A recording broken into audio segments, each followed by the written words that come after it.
The fact that I am wrapping up a 5-book TBR as a Books and Brews, which is always just 3 books maximum, that should kind of give you an idea as to how this went. Hi,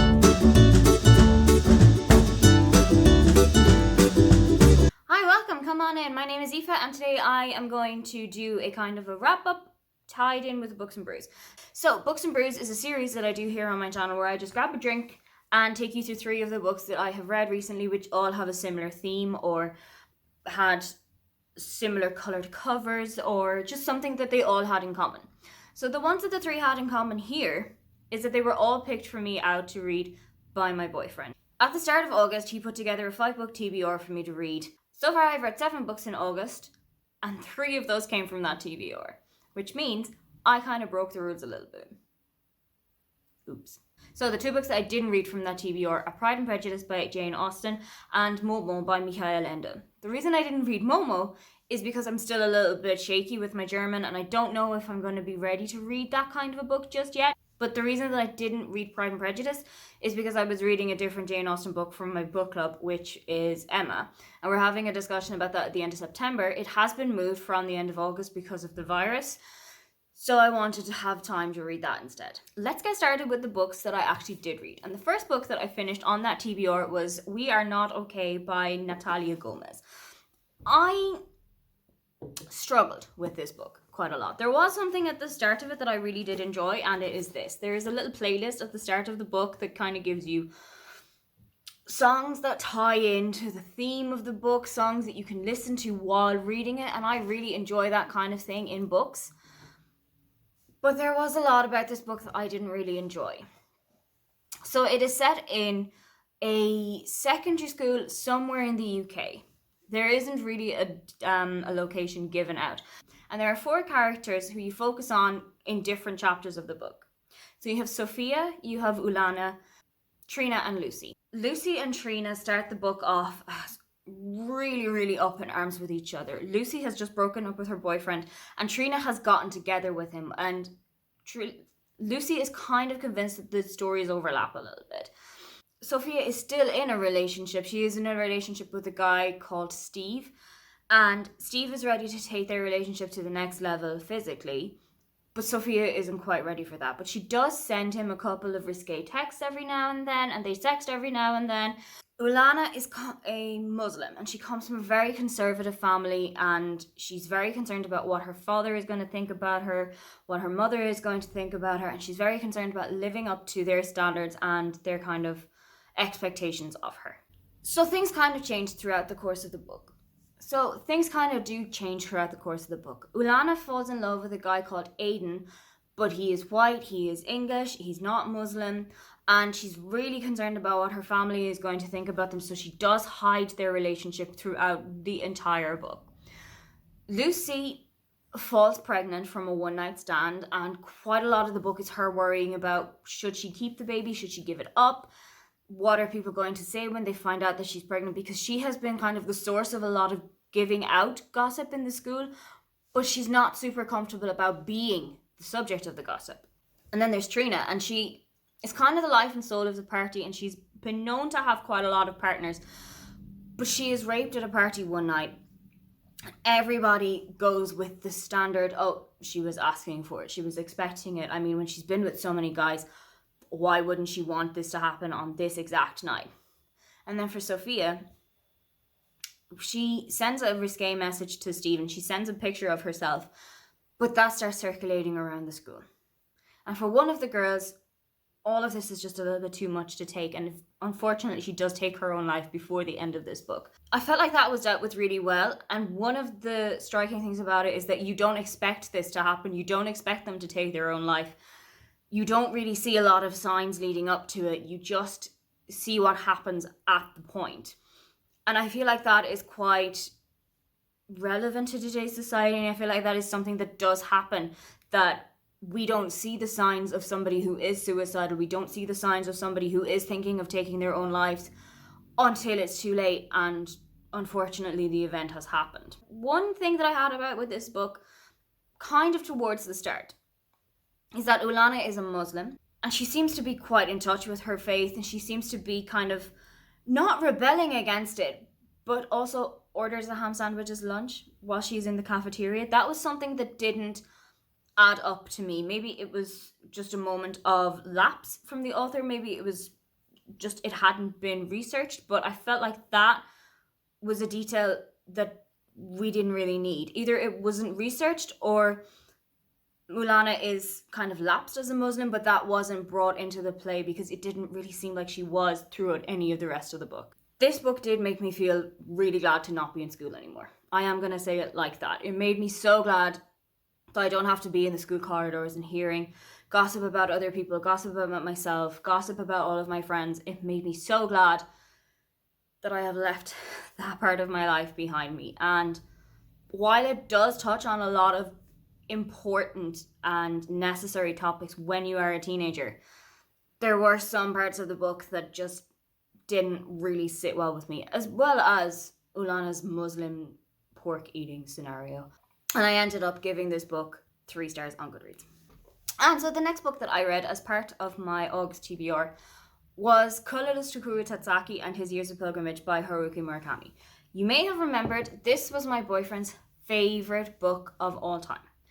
And I felt so much pressure having to read it because I knew that it was his favorite book, and I knew that when I was finished, he was going to want to talk about it. And I knew that he was going to expect quite a lot of me from having read it.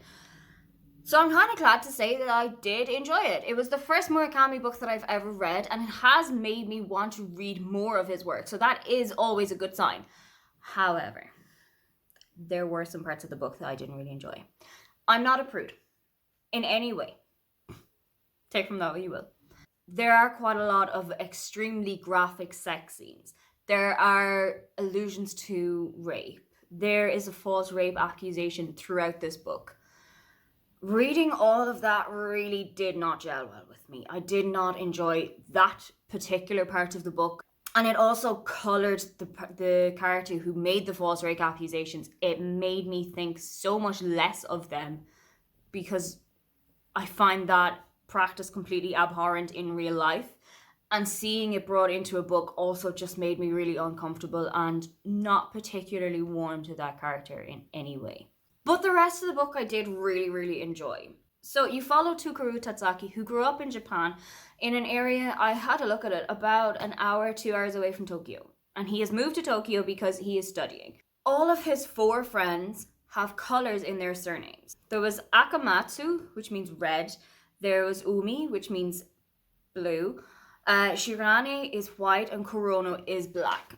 So all 4 of them have colours in their surnames apart from Tsukuru Tazaki, which doesn't have a colour in it. And that actually comes up throughout the rest of the book as well. He meets a guy called Mr. Green, and he also meets another guy called Mr. Grey. And he always focuses on this whole, there's nothing special or colourful about me, I'm just Tsukuru Tazaki.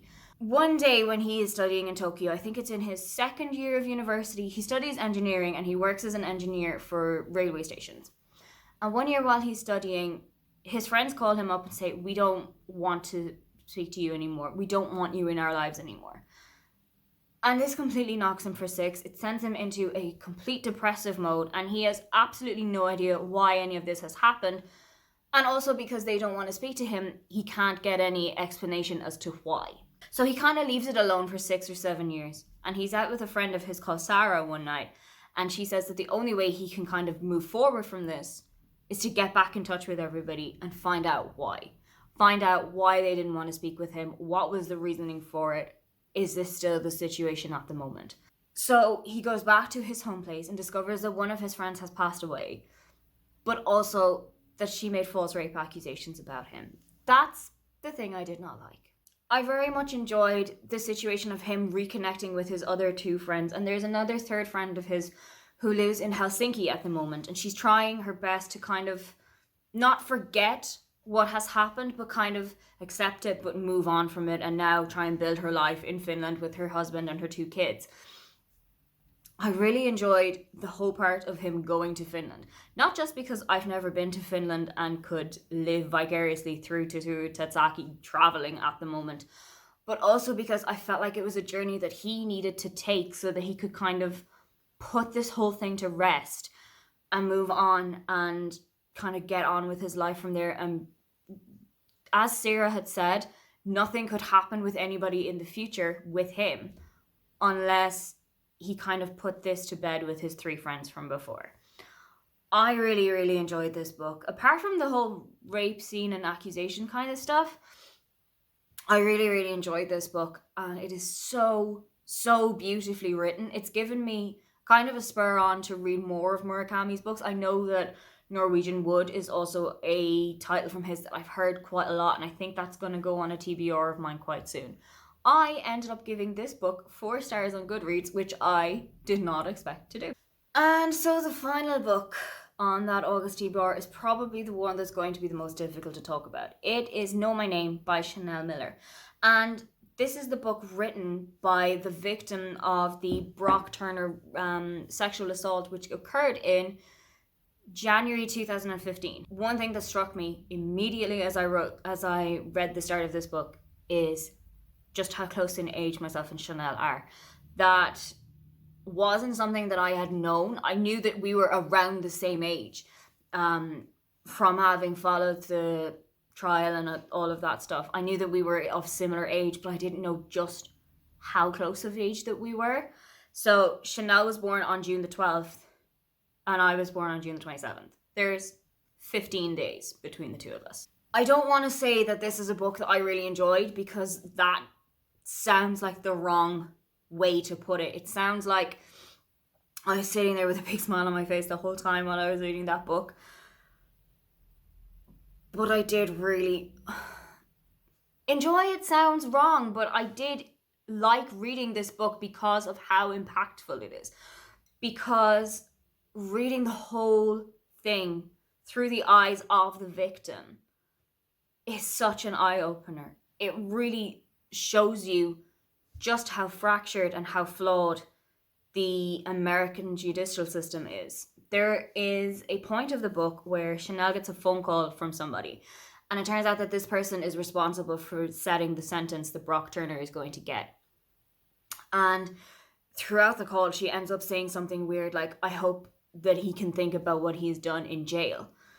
And I think it's the prosecutor who she's speaking to, and she's like, oh, so you only want him to go to jail, you only want him to serve a 1-year sentence. And that really struck me as how they can flip it around onto the victim's fault, because she said, oh, it's okay, it doesn't really matter, he can just do 1 year and then he's done. And as we all know, Brock Turner actually was only sentenced for 6 months and did 3 of that because of good behaviour. Quite a lot of that book was an eye-opener in how much victim blaming there is in the US, particularly for victims of rape and sexual assault. That was something that was such an eye-opener. I mean, obviously I had known that there is quite a lot of a victim blaming culture in the world, but I don't think I realised just how strong it was until I read this book and realised there's so much minutiae details that impacted everything about the book. What I did really enjoy is reading about Chanel's kind of support system from her partner, from her parents, from her sister. Like all of her family would travel from right across the country to go and be with her on days like the hearing, on the days of the verdict, on the days of the sentencing, that kind of a thing. Like her sister was studying in Northern California and her partner was studying in Philadelphia, which is right across the country from where she was, and he made no qualms about postponing a family holiday so that he could go and be with her. I felt like having that support system, it came across on the page just how important it was for her. Reading this whole book just made me angry about the whole thing all over again. But it is one of the most worthwhile books that I have read in such a long time. It also has Chanel's victim impact statement at the end of the book as a kind of an appendix. And if you haven't read that yet, I would recommend having a look for it on BuzzFeed. I'll put the link in the description down below. There is nothing that I can give this book except for 5 stars. It has to be a 5-star read. I was engrossed in this book, and it's one of the most worthwhile books I've read in a really long time. So there you have it. Those are the 3 books from the TBR for August that I actually did read. Hopefully, if I've got a TBR for hopefully, when I've got a TBR for September with the Not Safe for Workathon, I can probably do a bit better than reading 3 of them. Fingers crossed. Don't forget to like and subscribe because I have new videos up every week. Now get on out of here.